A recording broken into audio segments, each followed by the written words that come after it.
അടുത്ത ടോപ്പിക് എന്ന് പറയുന്നത് കോമ്പോസിഷൻ ഓഫ് ഫങ്ഷൻസ് ആണ്. അപ്പോൾ നമ്മൾ 3 സെറ്റ് എടുക്കണം.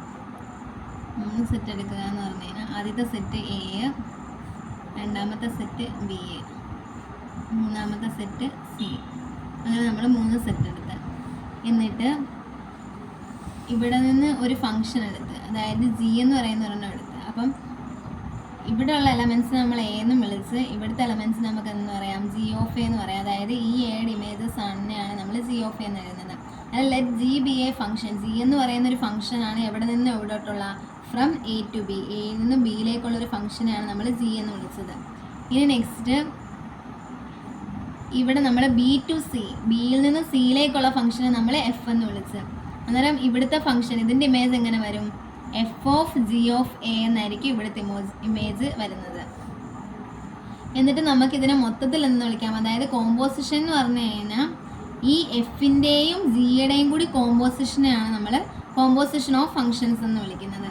അന്നേരം നമുക്കിതിനെ ടോട്ടൽ മൊത്തത്തിൽ നമുക്ക് ഇവിടെ നിന്ന് ഇങ്ങനൊരു ഫംഗ്ഷൻ എഴുതാം. ആ ഫംഗ്ഷനെ നമുക്ക് എന്തെന്ന് വിളിക്കാം, എഫ് ഒ ജി എന്ന് വിളിക്കാം. എഫ് ഒ ജി എന്ന് വിളിക്കാം. അല്ലെങ്കിൽ ഇവിടെ നിന്ന് വരച്ചാലും കുഴപ്പമില്ല, എഫ് ഒ ജി എന്ന് വിളിക്കാം ആ ഫംഗ്ഷനെ. അന്നേരം മനസ്സിലായാലും എയിൽ നിന്നും ബിയിലേക്കുള്ള ഫംഗ്ഷനെ നമ്മൾ ജി ഓഫ് എ എന്ന് വിളിച്ച്, അതായത് എയുടെ ഇമേജ് ബിയിൽ നിന്ന് സിയിലേക്കുള്ളതിന് f of g of a എന്ന് വിളിച്ച്, അതായത് ജി ഓഫ് എയുടെ image f of g of a എന്ന് വിളിച്ച്, ഈ ജിയുടെയും എഫിൻ്റെയും കൂടി കോമ്പോസിഷൻ നമ്മൾ എഫ് ഒ ജി എന്ന് വിളിച്ച്. അപ്പോൾ നമ്മുടെ ഇക്വേഷൻ എങ്ങനെ എഴുതും, f o g of a equal to എന്തെന്ന് എഴുതാം, f of g of a എന്ന് എഴുതാം. അതായത് ഫോഗ് ഓഫ് എ എന്ന് പറയുന്നത് എന്താണ്, ലാസ്റ്റ് കിട്ടുന്ന ആൻസർ എന്താണ്, f of g of a ആയിരിക്കും. നമുക്കൊരു ക്വസ്റ്റ്യൻ ചെയ്യാം.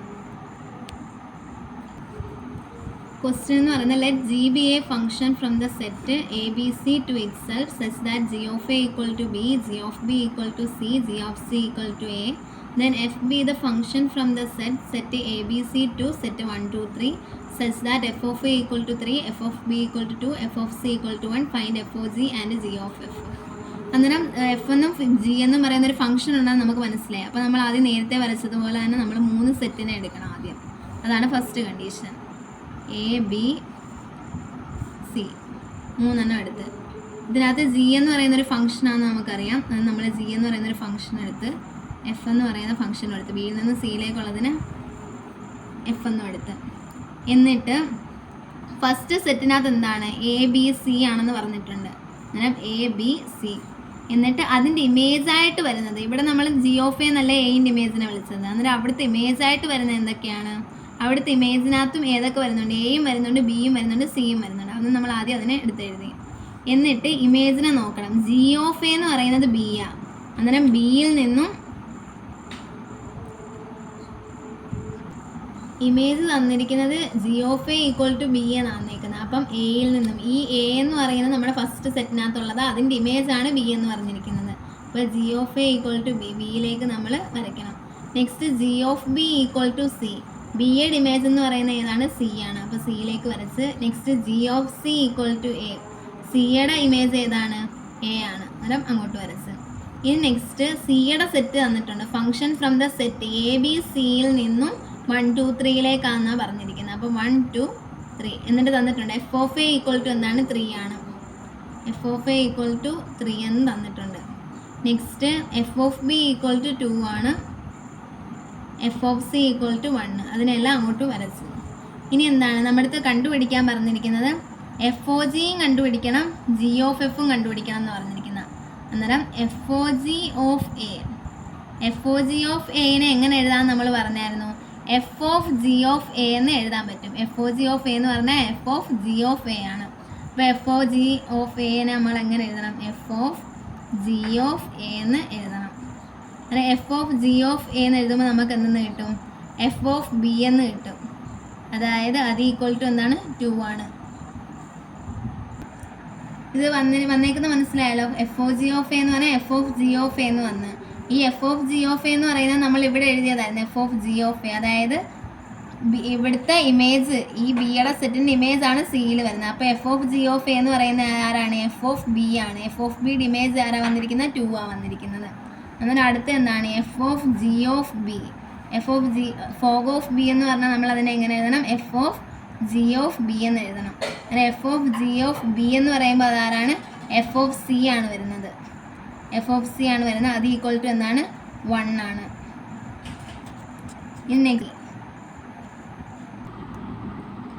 ഫോഗ് ഓഫ് സി എന്ന് പറയുന്നത് അന്നേരം എന്ത് വരും? ഫോഗ് ഓഫ് സി എന്ന് പറയുന്നത് F of g of C എന്ന് വരും.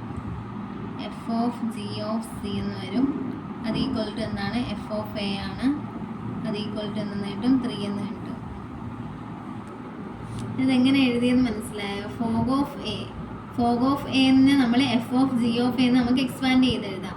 എന്നിട്ട് എ അല്ലേ, എയുടെ എലമെന്റ് നോക്കണം. എയുടെ ഇമേജ്, അതായത് f of g of A, എയുടെ ഇമേജ് എങ്ങോട്ടാണ് പോകുന്നത്? ബിയിലേക്കാണ് പോകുന്നത്. അപ്പോൾ നമ്മൾ എഫ് ഓഫ് ബി എന്ന് എഴുതി. ആ ബിയുടെ ഇമേജ് എന്താണ്? 2 ആണ്. ഇനി നെക്സ്റ്റ് ഫോഗ് ഓഫ് ബി ആണെങ്കിൽ നമ്മൾ അതിനെ എക്സ്പാൻഡ് ചെയ്ത് f of g of b എന്ന് എഴുതി. അതായത് f of g of b അതെങ്ങോട്ടാണ് പോകുന്നത്? എഫ് ഓഫ് സിയിലേക്കാണ് പോകുന്നത്. സി എങ്ങോട്ടാണ് പോകുന്നത്? 1ലേക്കാണ് പോകുന്നത്. അങ്ങനെ നമുക്ക് 1 എന്ന് ആൻസർ കിട്ടി. Next fog of C. Fog of C എന്ന് പറയുന്നത് നമ്മൾ എക്സ്പാൻഡ് ചെയ്ത് f of g of C എന്ന് എഴുതി. അതിൻ്റെ ഇമേജ് എന്താണ്? എഫ് ഓഫ് എ ആണ്. എ എങ്ങോട്ടാണ് പോകുന്നത്? ഈക്വൽ ടു 3 ആണ് പോകുന്നത്. അത് നമ്മൾ എഫ് ഒ ജിയുടെ കണ്ടീഷൻ ഫുള്ള് കണ്ടുപിടിച്ച്. ഇവിടെ ജി ഓഫ് എഫ് നമുക്ക് കണ്ടുപിടിക്കാൻ പറ്റത്തില്ല. കാരണം എന്ന് പറഞ്ഞു കഴിഞ്ഞാൽ ഈ എഫിൻ്റെ റേഞ്ച് എന്തുവാണ് നമ്മൾ ആദ്യം പറഞ്ഞത്? അത് ഡൊമൈനിൻ്റെ സബ്സെറ്റ് അല്ലാത്തത് കൊണ്ട് നമുക്കിവിടെ ക്വസ്റ്റിനകത്ത് ജി ഓഫ് എഫ് കണ്ടുപിടിക്കാൻ പറ്റത്തില്ല. അടുത്ത question, let f and g be 2 functions defined by f of x equal to 2x + 3 then g of x equal to 3x + 2 find f o g and g of f. നമ്മളിത് prove ചെയ്യണം. അതെങ്ങനെ prove ചെയ്യുന്ന? ആദ്യം f o g of x എഴുതണം. അതെന്താണ്? F of g of x എന്ന് എഴുതി.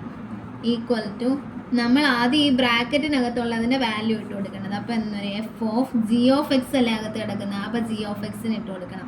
G of x എന്ന് പറയുന്നത് ആരാ? 3x + 2 ആണ്. ഇനി ഇതിനെ നമ്മൾ എഫ് ഓഫ് എക്സ് എന്നുള്ള രീതിയിലാണ് നമ്മൾ കണക്കാക്കുന്നത്. എഫ് ഓഫ് എക്സ് അന്നേരം എഫ് ഓഫ് എക്സിൻ്റെ വാല്യൂ എന്തുവാണ്? 2x + 3 ആണ്. അപ്പോൾ 2 എക്സിൻ്റെ സ്ഥാനത്ത്, ഈ എഫ് ഓഫ് എക്സിന് ഈ എക്സിൻ്റെ സ്ഥാനത്ത് എന്ത് കിടക്കുന്നത്? 3x + 2 അല്ലേ കിടക്കുന്നത്. അന്നേരം 3x + 2 ഇട്ട് കൊടുക്കണം. എന്നിട്ട് പിന്നെ ആരുണ്ട്? +3 ഉണ്ട്. അത് ചെയ്യുമ്പോൾ എന്ത് കിട്ടും? 3 × 2 ബ്രാക്കറ്റിനകത്തോട് മൾട്ടിപ്ലൈ ചെയ്യണം. അന്നേരം 6x + 4 + 3 എന്ന് കിട്ടും. നമുക്ക് ആൻസർ എന്തെന്ന് കിട്ടും? 6x + 7 എന്ന് ആൻസർ കിട്ടും. എന്നിട്ട് നെക്സ്റ്റ് ജി ഓഫ് എക്സ് കണ്ടുപിടിക്കണം. ജി ഓഫ് എക്സ് കണ്ടുപിടിക്കുന്നത് എങ്ങനെയാണ് എഴുതേണ്ടത്? G of F of x എന്ന് എഴുതണം. അങ്ങനെ നമ്മൾ ഇവിടെ ആദ്യം ബ്രാക്കറ്റിനകത്ത് എഫ് ഓഫ് എക്സ് ഇല്ലേ കിടക്കുന്നത്. അപ്പോൾ എഫ് ഓഫ് എക്സിൻ്റെ വാല്യൂ ഇട്ട് കൊടുക്കണം. എത്ര? 2x + 3 ആണ് കിടക്കുന്നത്. അപ്പം g of 2x, g of ബ്രാക്കറ്റിനകത്ത് എഫ് ഓഫ് എക്സിൻ്റെ വാല്യൂ ഇട്ട് കൊടുത്ത് 2x + 3 എന്ന് ഇട്ട് കൊടുത്ത്. ഇനി നമുക്ക് ഇതിന് നമ്മൾ ഇവിടെ എഫ് ഓഫ് എക്സ് എന്ന് എടുത്ത പോലെ ഇതിന് നമ്മൾ ജി ഓഫ് എക്സ് എന്നുള്ള രീതിയിലാണ് എടുക്കുന്നത്. അപ്പോൾ ജി ഓഫ് എക്സ് 3 എക്സിൻ്റെ സ്ഥാനത്ത് ആരെ ഇട്ട് കൊടുക്കണം? ഈ 2x + 3 ഇട്ട് കൊടുക്കണം. +2 എന്ന് നമുക്ക് അന്നേരം കിട്ടും. എന്നിട്ട് നമ്മൾ ബ്രാക്കറ്റിനകത്തോട്ട് മൾട്ടിപ്ലൈ ചെയ്യണം. അപ്പോൾ എന്ന് കിട്ടും 6x + 9 + 2 എന്ന് കിട്ടും. ഈക്വൽ ടു 6x + 11 എന്ന് കിട്ടും. ഓക്കെ.